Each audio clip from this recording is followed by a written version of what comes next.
بسم الله الرحمن الرحيم السلام عليكم ورحمة الله وبركاته ملك استوى جوجتان بالله ود لنا مانتين وحنا كودا برينا إنه نجود بدبادي عذر كان كورونا فيروس كي عذر ركلا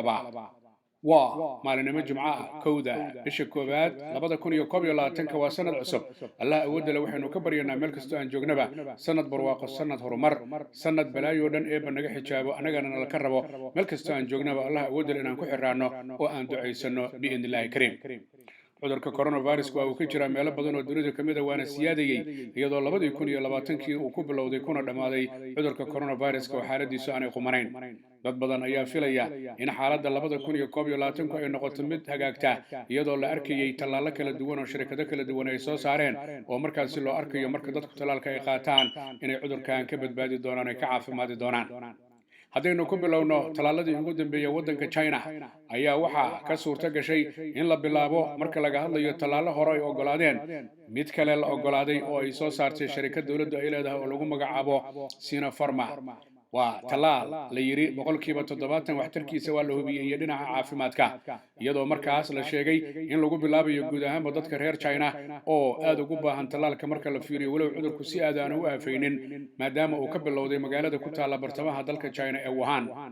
qoray ayaa waxa uu jira dhowr shirkadood oo Chinese ah oo xukuumadda iyo qoliyaha caafimaadku ogolaadeen in talaalkooda la eegay oo laga baaraan tagay kadibna ay degdeg u bilaabeen inay dadka ku talaalaan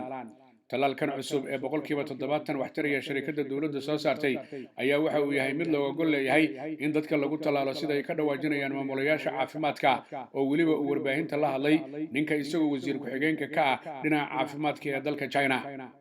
waddanka China dadkiisu aad bay u fara badan yihiin marka la fiiriyo waana dalka koobaad ee ugu dadka badan laakiin cudurku uma aafaynin sida uga bilowday iyo sida dadka tiroodu ay tahay waxay ku xanibeen inay aad dadka u xanibaan ay u kala ilaaliyaan nadaafadana lagu dadaalay dabcan dadka China ay yihiin dad ka maqal fiican marka la fiiriyo dadweynaha dunida mar haddii la arkay taariikh ahaan heerka ay ka gaareen xagga cilmiga iyo xagga waliba wada socodka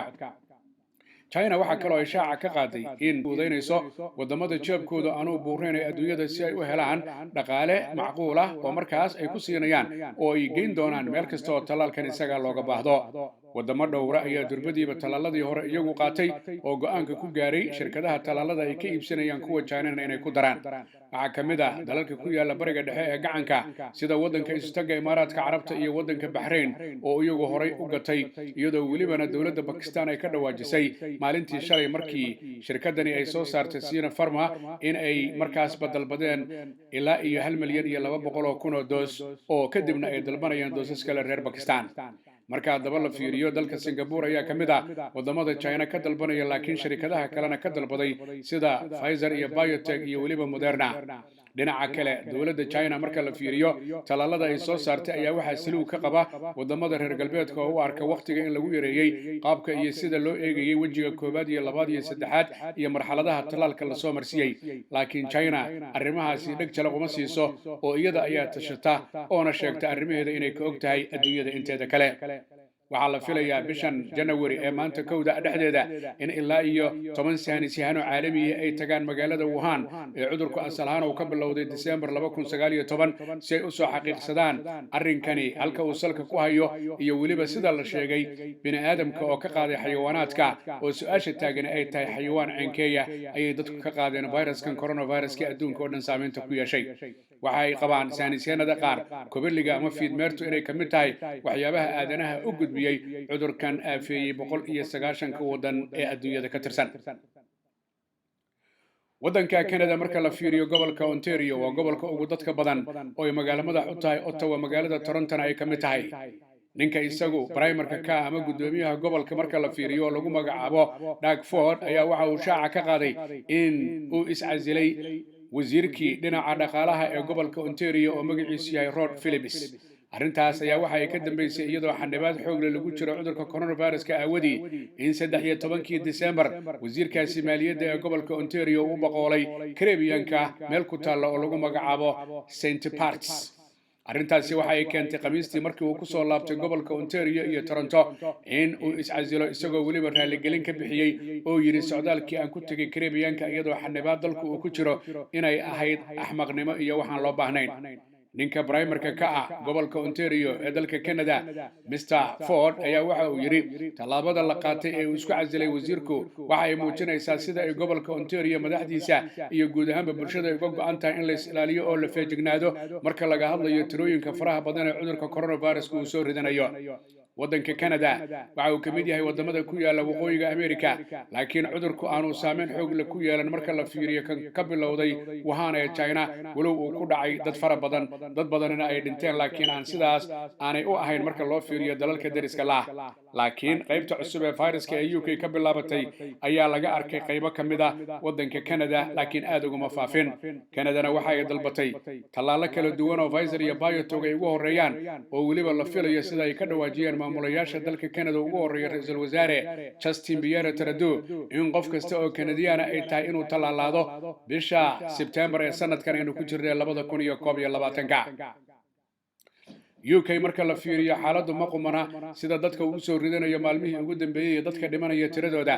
arintaas ayaa waxa la xiriirinayaa faafidda cudurka oo faafay iyo waliba qaybta labaad oo ra'iisul wasaare Boris Johnson uu habeen hore ka dhawaajiyay in 60% viruska iminka ka jira UK uu yahay mid ka cusub arintaas ayaa walwal xoog leh waxa ay ku abuuraysaa bulshada guud ahaanba iyadoo waliba la sheegay qoliyaha caafimaadkuna ay ka dhawaajiyeen dadka ugu dambeeyay cudurka laga arkay inay yihiin dadka dhalinyarada ah ee da'da 20aadka iyo 30aadka arrintaasi waxay noqotay mid ka duwan viruskii hore oo isagu bartilmaameedsan jiray dadka da'dooda ay 60 ka weyn tahay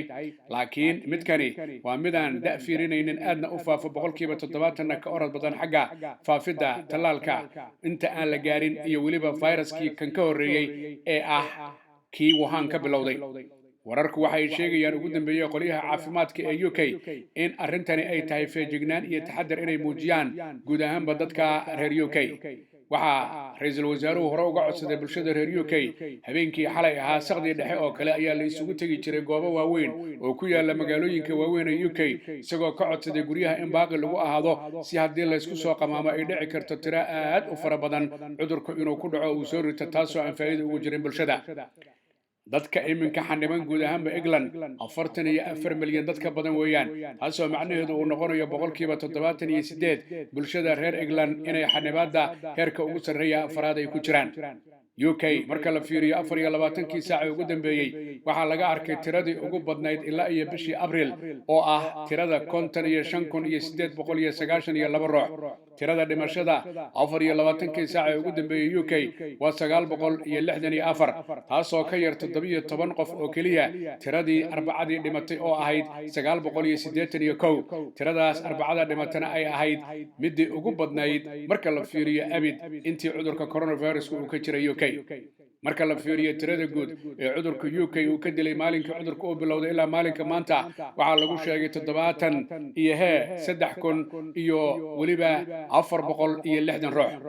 haddaba marka la fiiriyo guud ahaanba waxa ka soo baxaya fariimo iyo digniino qoliyaha caafimaadka iyo saynisyahanada oo waxa ay leeyihiin hal la is ilaaliyo arrintu meelaha qaar faraha ayay ka baxaysaa ninka isagoo xogayaha caafimaadka ka UK oo lagu magacaabo Matt Hancock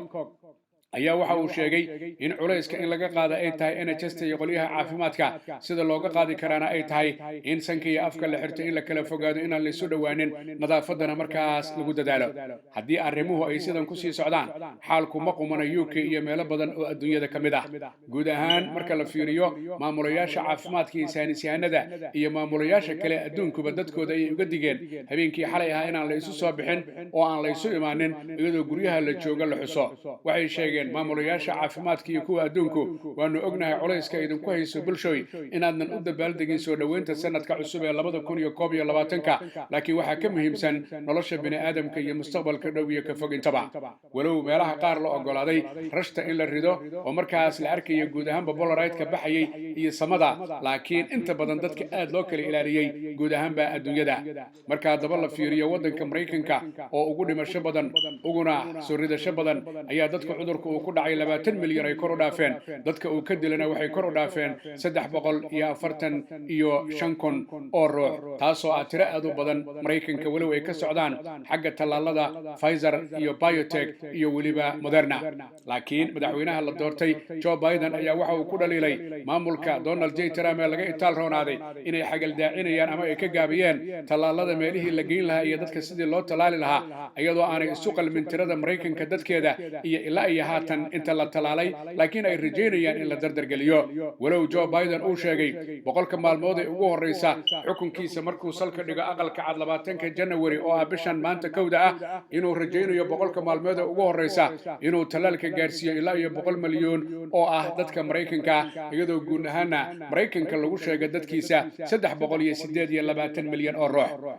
marka daba la fiiriyo tallaalada kala duwan ee dunida ka bilowday iyo faafitaanka cudurka qaybihiisa kala duwan waa laba aan isqabanayn balse waxaynu eegi doonaa xaaladuhu sida ay noqdaan iyo weliba maalmaha soo socda waxaan idin xusuusinayaa in jimcaha kowda bisha oo maanta ah barnaamijkan kan xiga uu noqon doono talaadada biidnillaahi kariim taasoo macnaheedu uu noqonayo fariintan cudurka coronaviruska ee maalinlaha inay isu bedeli doonto biidnillaahi kariim toddobaadkiiba 2 jeer jimco walba iyo talaado walba haddii Allah uu wadalay uu ogolaado marka daba aynu fiirino fariinta waxa fududeeya sharikada dhinaca qaadista alaabooyinka xagga UK laga qaadayo lana keenayo xagga Soomaaliya guud ahaanba la geenayo lagana keenayo waa sharikada lagu magacaabo Parcel Host oo fadhigeedu yahay UK xafiiskeeda weynina uu ku yaalo bariga magaalada London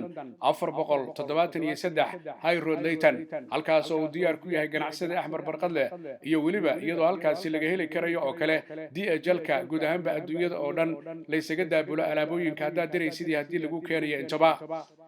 ganacsade Axmed Barqadle waxa kale oo bulshada u haya guud ahaanba telefoonada noocyada kala duwan ee kuwa ugu dambeeyay iyo cunooyinka kala duwan waxaana lagala xiriiri karaa telefoonka eber 7949528777 dadka Soomaaliyeed meel kasta ay joogaan badhib iyo dheef waxay la wadaagaan dadweynaha dunida waxaana laga rabaa inay islaaliyaan ay feejignaadaan baryada ay badiyaan nadaafadana ay ku dadaalaan inay dhageystaan awaamirta ka imanaysa maamulayaasha dalalka ay joogaan iyagoo aan iloobay in halku dhigi ahaa walaalle ha ii soo dhawaan yaana ku soo dhawaan yaana isu soo dhawaan aan kala fogaano baryada aan badina nadaafadana aan ku dadaalno maxamed axmed xaaji cagmadhiga iyo bahda telefishinka caalamiga Universal ugu qaabilsan arrimaha ka wacyigelinta bulshada cudurka coronavirus oo idin leh annagoo kariimkeena kaashanayna kaalinteena aan ka qaadano ka hortagga coronavirus ma sha Allah